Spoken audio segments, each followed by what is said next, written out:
All right, welcome back, everybody. Coming to you live from the Buy Local Summit. It is the 11th edition of the Buy Local Summit. It's brought to you by Proudly South African. And, of course, for the last couple of years, this has been a virtual event, and they had to sort of stop it in their midst, saying, COVID is here, we can't get together. And it carried on online, but there's nothing quite like being in person and being with one another once again, which is what we're seeing taking place this year.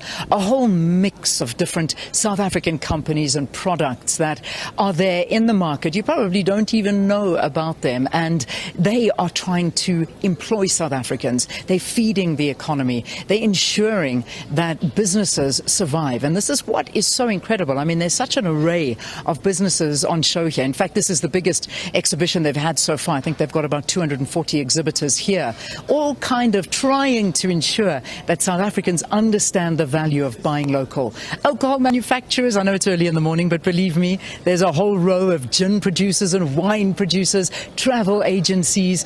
We've got lots of banks here as well. ABSA having a big chunk of the Buy Local Summit here that's set up behind us.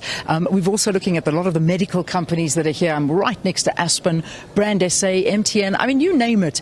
Everything is here, and this is a wonderful place to be seen, as well as your clothing designers, which I'm absolutely loving to see some of the fantastic designers who we'll chat to later on in the program. But as I said, ABSA are here, and their particular attention, and I can imagine being here, focusing on something like this, would be focusing towards small, medium enterprises. And that's what I'm going to be chatting to our next guest about, Ms. Punki Modise, who is ABSA's Group Director for Strategy and Sustainability. So nice to have you with us, and welcome to Morning Live. Thanks for having me. Yeah, it's an absolute pleasure. It's wonderful to see businesses, both big and small, gathered here, because, I mean, you can't exactly call a big cell phone operator a small company, but then you see like the tiny little business in the corner there that's trying to make it. It's such a nice mix that have come here together. Absolutely, Leanne. I think, for us, if I think about, ABSA at our core, we really strive, to ensure that we make a positive impact in our communities. And, what a great way to make an impact, particularly in the SME sector, which is the small businesses that really need, I think, the resources as we go forward. You were telling me, literally we've had 2 seconds to talk, but one of the things I was saying to you, how hard it is for small businesses, and they need all the support in the world. Your response to me was, you have no idea, because we are always in the middle and we see it. You help them, and then they don't necessarily always make it. But let's talk to small businesses in this current environment. How are they faring? Yeah. No, absolutely. I think, at the core of it, as I said earlier on when we had our discussion, obviously banking, sits in the middle of it all. And we see, how small businesses, in particular, during COVID, how they were significantly adversely impacted, by the impacts of COVID. And at this point in time, we're looking for means and ways of ensuring that we can effectively support them, as they go forward, especially after COVID. And I think the one thing that I really want to maybe double click a little bit more on is just the importance of localization, because one of the lessons that we learned was during COVID was that, the supply chain, which is the international global supply chain, was decimated to a large degree. And it really reminded us, of the importance of having, your local supply chain, strengthened. And also, if we look at, the energy transition that we are going through now, it's also very imperative that as we go through this transition, we understand, how we can maximize, the use of the resources that we have as a country, especially the mineral resources, in support of the, development of most of the battery requirements, for example, that are going to be required into this transition. And what a nice way, I think, to embrace the SMEs and make sure that, they really take on this opportunity and run with it, because in that way we can support, economic growth en masse.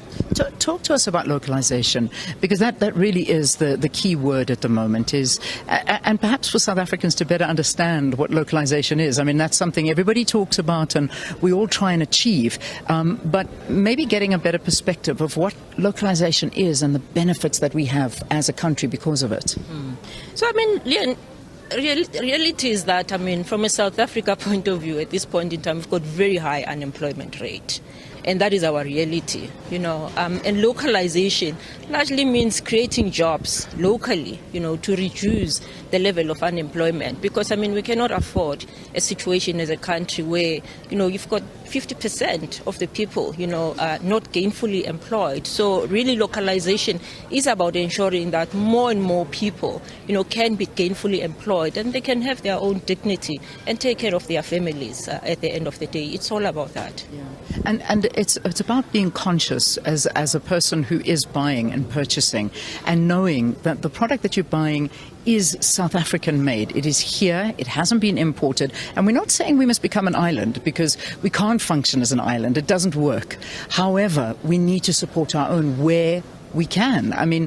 I always give this example of olive oil. That's the one thing that I am so particular about. I always look and see, there are so many imported versions of olive oil, but I will make sure that I buy a made in South Africa, South African olive oil, because we are just as good, if not better. And I know that's an argument people are going to have with me. Say, no, these ones are much better. No, these are just decisions. The fruit that you buy, when you look at the packaging and the labels, you have to be conscious, because by doing that, you're also seeing job creation. That's that localization we're talking about.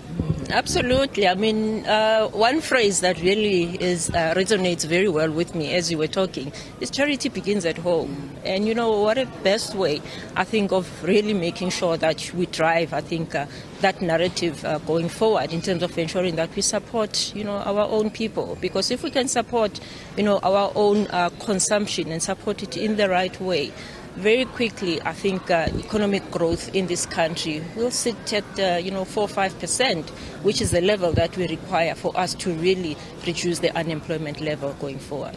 Let's round it up by talking about the township economy and the really very, very small businesses, because I had such an interesting conversation as well with Howard, who is the chairman of Proudly South Africa, talking about the country's infrastructure, and that electricity is one role. That's just one aspect of it. There are so many other aspects that are unfortunately failing small businesses. And the industrialization, the fact that our infrastructure is such a problem, which impacts on industry. We took big industry, but what about small industries like your township economy? How are they faring in this environment, and how do we better support them? I can tell you with a fair degree of comfort from my side that first of all, I sponsor a project on township economies in the bank, because for us, it's important really to drive en masse, I think, some of the benefits that we see coming out of township economies. And I think the big benefit is obviously most of the scale sits in the townships, whether we like it or not, and we've got to make sure that we continue to support those businesses such that, we can grow this economy, because it's about, economic growth at the end of the day. And if we can effectively grow, then you've got a society, that is prosperous at the end of the day. Thanks. Punki, thank you very much for talking to us. It's a pleasure having you with us and just giving us the perspective from ABSA, and ABSA being involved from almost day one. I know that this has been going on for 11 years. You've been 10 years as a member of Proudly South African, so it's important to be a part of this. It really is. So thank you again. Lovely. Thanks a lot, Leanne, and thanks for having me. Absolute pleasure. Ms. Punki Modise is, of course, the ABSA Group Director for Strategy and Sustainability. We're going to take a break here on the program, and when we return, we'll go to sports news with Busiwe in studio. And then when you come back to us later, we're going to do a little bit of a walkabout, so we can actually show you some of the people that are here at the Buy Local Summit and forming part of Proudly South African. Stay with us.